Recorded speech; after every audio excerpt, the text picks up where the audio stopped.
اور یہ 1951 سے پیش کرتا ہوں، جلدی سے بتاتا ہوں کہ کو تجزیہ آپ کا لینا۔ 1951 میں سر اسی فوج کے جرنیل نے لیاقت علی خان کو مبینہ طور پر قتل کروایا۔ اسی فوج کے جرنیل نے ایوب خان نے 1958 میں مارشل لا لگایا۔ 11 سال اس ملک کے اندر اتنی زیادہ اس نے بنگالیوں کے ساتھ نفرت پیدا کروائی کہ وہ 1971 میں انہوں نے جنگ لڑی اور اس میں لوگ شہید ہوئے۔ اسی فوجی جرنیل نے 1965 کی جنگ میں پاکستان کو دھکیلا۔ یہ جنوری 1965 سے اس نے افواج کو انڈیا سے پنگے لے رہا تھا، تو انہوں نے ستمبر 1965 میں 4 دفعہ ہم نے ان پہ حملے کیے ہیں سر، آرٹلری اور ٹینکوں کے ساتھ۔ تو انہوں نے 6 ستمبر کو کیا اور کہا جی ہندوستان نے بالکل ہمارے بغیر ہمیں پیٹھ پہ چھرا کھوبا۔ اس میں جو افسر شہید ہوئے، جوان شہید ہوئے، وہ اس جرنیل کی بے وقوفی سے ہوئے۔ جو 71 میں ہمارے جوان شہید ہوئے جنگ میں، وہ اس جرنیل کی بے وقوفی سے۔ 1979 کے اندر جب یہ ضیاء نے سنبھالی اور اس کے بعد جو افغانستان کے اندر جو ہوا، اس میں جھونکا ضیاء الحق نے۔ ادھر جو لوگ مارے گئے وہ اس کمبخت ضیاء الحق منحوس کی فیصلے کی وجہ سے مارے گئے ہمارے شہید۔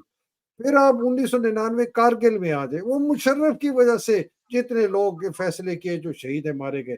پھر آپ 2002 میں آ جائیں، جو war of terror so called ہوتی ہے، وہ مشرف فوجی جرنیل کے فیصلے سے ہم گئے اور ہمارے جوان اور ینگ افسر شہید ہوئے۔ پھر 2007 کا لال مسجد کا جو تھا، حالانکہ میں اس لال مسجد والے کے بہت خلاف ہوں، لیکن اس کی وجہ سے تحریک طالبان پاکستان بنی اور جتنی شہادتیں اور 80,000 لوگ ہمارے مارے گئے، سارے کے ساروں کا خون جو ہے مشرف کے سہرے ہے۔ پھر 2022 میں جو باجوہ نے اور عاصم نے کیا اور اس کے بعد جو لوگ مارے گئے اور آگے جو خانہ جنگ، سر یہ سارے کے سارے پاکستان کے جو شہید ہیں، یہ ان جرنیلوں کی بے وقوفانہ بہت ہی مطلب کس قسم کے فیصلے ہیں جیسے یہ مارے گئے ہیں۔ یہ میں اس لیے بتا رہا ہوں کہ لوگوں کو عقل آنی چاہیے۔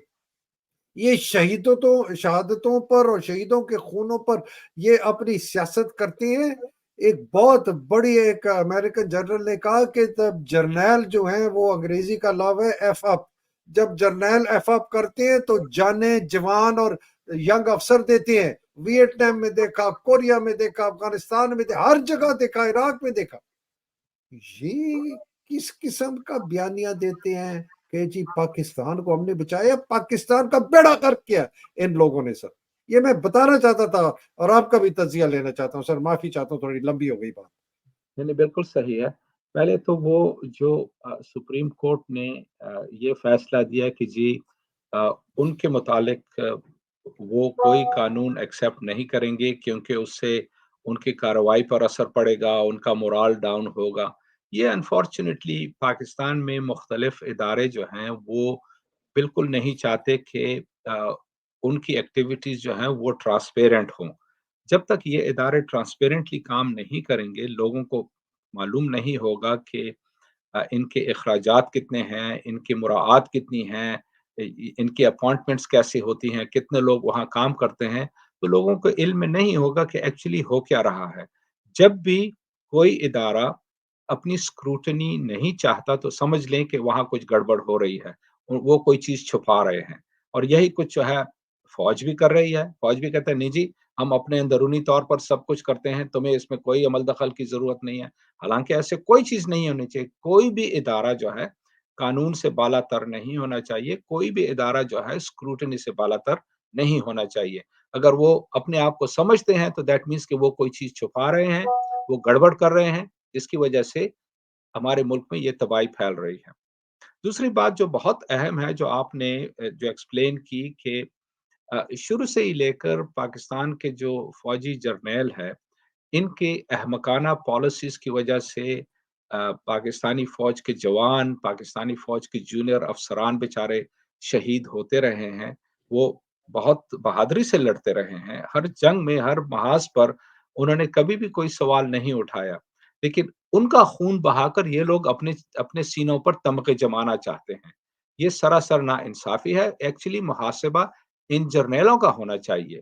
کہ تم نے پاکستان کو ان مختلف جو جنگوں میں دھکیلا، اور وہ بھی احمقانہ طریقے سے، کوئی سوچ نہیں، کوئی سمجھ نہیں، جس طریقے سے تم اس میں جھونک پڑے، پھر کہتے ہیں جی ہمیں تو بہت وہ ہے، کیا کہتے ہیں، حیرت ہوئی ہے کہ جناب انڈیا نے ہماری پیٹھ میں چھرا گھونپا ہے۔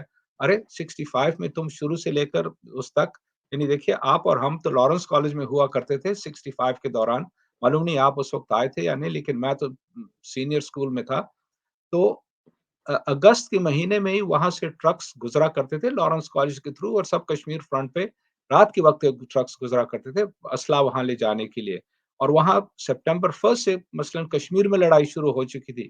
سب سے پہلا جو پاکستانی آفیسر شہید ہوا تھا، میجر رضا شاہ، چھم سیکٹر میں شہید ہوا تھا، لارنس کالج کا اولڈ اسٹوڈنٹ تھا، 1 سپٹمبر کو شہید ہوا تھا۔ اور ذرا ایک عجیب اتفاق آپ دیکھیے کہ ان جرنیلوں کی حماقت کی وجہ سے جب سیز فائر بھی انہوں نے کر لیا، سب کچھ کر لیا، کوئی کچھ اچیو نہیں کیا، دوبارہ یہی جنگ پھر پاکستان کو 1971 میں نہ صرف ایسٹ پاکستان میں لڑنی پڑی، بلکہ اسی چھم سیکٹر پہ پاکستان کو دوبارہ ایک جنگ لڑنی پڑی۔ اور اس مرتبہ چھم سیکٹر میں دسمبر 6 1971 کو میرے اپنے چچا، مجھ سے 2 سال عمر میں بڑے تھے، وہ بیچارے وہ بھی آرمڈ کور میں تھے، وہاں پر شہید ہوئے، ستارہ ضرورت ان کو بھی ملا۔ لیکن یہ دیکھیں، یہ ایک تاریخ ہے پاکستان کی کہ ہمارے جرنیلوں کی بزدلی، احمقانہ حرکتوں کی وجہ سے پاکستانی فوج کے جوان اور پاکستانی فوج کے نوجوان افسر جو ہیں، وہ تو اپنی زندگی کا نذرانہ پیش کرتے رہے ہیں، اپنا خون دیتے رہے ہیں، اور یہ ڈاکو لٹیرے جو ہیں اپنے سینوں پر تمغے جما کر، جاگیریں لٹا کر، پلاٹس لے کر اور عیاشیاں کر رہے ہیں۔ یہ پاکستان کے ساتھ سراسر ظلم ہے۔ یہ لوگ جو ہیں پاکستان کے قطن خیر خواہ نہیں ہیں۔ اگر یہ ہوتے تو یہ اپنے گیٹڈ کمیونٹیز میں نہ رہتے، اگر یہ واقعی پاکستان سے خیر خواہ ہوتے تو ہر ایک شعبے میں یہ مداخلت نہ کرتے اور پاکستان کے مختلف شعبوں کو پنپنے دیتے تاکہ وہ اپنا کام کر سکیں، چاہے اچھا ہو یا برا۔ الٹیمیٹلی اگر آپ کسی کو موقع دیتے ہیں تبھی وہ امپروومنٹ ہوگی، لیکن اگر آپ ہر 5-6 سال کے بعد آ کر اپنا بوٹ ان کے گلے پر رکھیں اور کہیں کہ اب تم نے سب کچھ کرنا ہے، تو پھر کوئی انسٹیٹیوشن ڈیولپ نہیں ہوگا۔ اور یہی ہماری بدقسمتی ہے، اسی وجہ سے پاکستان اتنا پیچھے رہ گیا ہے۔ ایک بنیادی سوال جو پاکستانیوں کو سوچنا چاہیے، انڈیا اور پاکستان دونوں ایک ہی ٹائم پر آزاد ہوئے، کیا وجہ ہے کہ انڈیا نے اتنی ترقی کر لی ہے؟ وہاں کون سے کتنے مرتبہ مارشل لا آیا ہے؟ پاکستان انڈیا کا کون سا جرنیل ہے جس نے کبھی کسی پولیٹیشین کو دھمکی دی اور کہا ہو کہ جی ہم جو پالیسی بنائیں گے وہ تم نے ایکسپٹ کرنی ہے؟ قطعاً ایسا نہیں ہوا۔ تو پھر پاکستان میں ان جرنیلوں میں کون سی خوبی ہے جو کہ ہر چند سال کے بعد آدھ دھمتے ہیں اور جناب اقتدار پر قبضہ کر لیتے ہیں؟ ان کو چاہیے اپنے کام سے کام رکھیں اور صحیح طریقے سے دیں، اور اگر کام صحیح نہیں کر سکتے ہو تو پھر برائے مہربانی ہٹ جاؤ وہاں سے۔ یہ جو ہے پاکستان کے ساتھ مذاق مت کرو، تم نے اس ملک کا ستیہ ناش کر دیا، اتنے لاکھوں بے گناہ لوگوں کو قتل کروا دیا ہے، اپنے سویلینز کو، اور ان سب کا خون تمہارے ہاتھوں پر ہے، تمہارے گندے ہاتھوں پر ہے۔ بالکل سر، یہ بہت ضروری ہے، یہ پاکستان کے عوام کے آنکھوں پر جو موتیا ہے، اور فوج کے میں ینگ آفیسرز کو بھی یہی کہتا ہوں، اور فوج کے اندر جو سپاہی جو ہے، جو این سی او ہے، جے سی او، ان کو بھی یہ کہتا ہوں کہ تمہاری جو شہادتیں ہیں وہ پاکستان کے دفاع کے لیے نہیں ہے، وہ جرنیلوں کے پلاٹ اور مراد کے دفاع کے لیے۔ یہ کمبخت آتے ہیں، غلط فیصلے کرتے ہیں، پاکستان کو جنگوں میں جھونکتے ہیں، آپ لوگوں سے شہادتیں لیتے ہیں، پھر آپ کے شہیدوں کا خون لے کے اپنے منہ پہ لپیٹتے ہیں اور اپنے جسم پہ یہاں لپیٹ کے کہتے ہیں او ہم نے جی پاکستان کو بچا دیا۔ بڑے ہی کمینے اور یہ گڑے گھٹیا بے ضمیر بے شرم لوگ ہیں، اور ان کو سر سولی پہ لٹکانا ہے۔ سر آگے چلتے ہیں، یہ بہت اچھا کیا، یہ میں بار بار سر اس کو بائی دا وے آپ کو پتہ ہے میں ایک سوچ رہا ہوں کہ پی ایچ ڈی کروں، اور اس کے اندر میرا جو ہائپوتھیسس ہے وہ یہ ہے کہ کیا وجہ ہے کہ یہ پوسٹ کلونیل جو ملک ہیں، جو انگریز سامراج کے بعد ان کی ایجوکیشن بھی ہوگی، ڈیولپمنٹ بھی سب کچھ ہوا، لیکن ادھر جو ہے سماجی انصاف نہیں آیا، سوشل جسٹس نہیں آئی۔ تو اس کا میرا مفروضہ یہ ہے کہ ایک فیکٹر ہے، وہ ہے کہ اس پاکستان میں جو افواج پاکستان ہے وہ سب سے بڑی رکاوٹ تھی پاکستان کی ترقی میں اور سماجی انصاف کی۔ تو اللہ کرے مجھے ہمت دے کہ میں کر سکوں اس عمر میں، بٹ آگے چلتے ہیں سر۔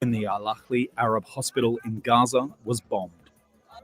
Officials in Gaza blame the blast on an Israeli airstrike. The Israeli army denies responsibility and claims the attack was due to a failed rocket launch by the Palestinian Islamic Jihad.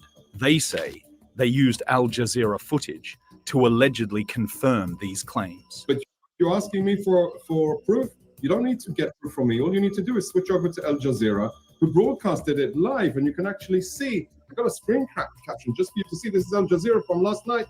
Our digital investigations team, SANAD, decided to investigate these claims and conducted an in-depth analysis of this Al Jazeera video, along with several other videos from multiple sources, and established a detailed second-by-second timeline of the events. By analyzing Al Jazeera's live stream starting at 1845, the team was able to identify 4 Israeli airstrikes on Gaza, targeting the area near the hospital, starting at 1854-28, then 1855-03, then 1857-42, and then 1858-04. That's military time for just before 7 p.m. local. The team cross-referenced this video with another captured by a camera situated south of Tel Aviv, showing a wide view of the Gaza Strip. That video shows a series of rocket launches from Gaza. That video clearly shows how the Iron Dome intercepted these rockets. Going back to the Al Jazeera live feed at 1859-35, we can see a single rocket launched from Gaza. This is the rocket in question.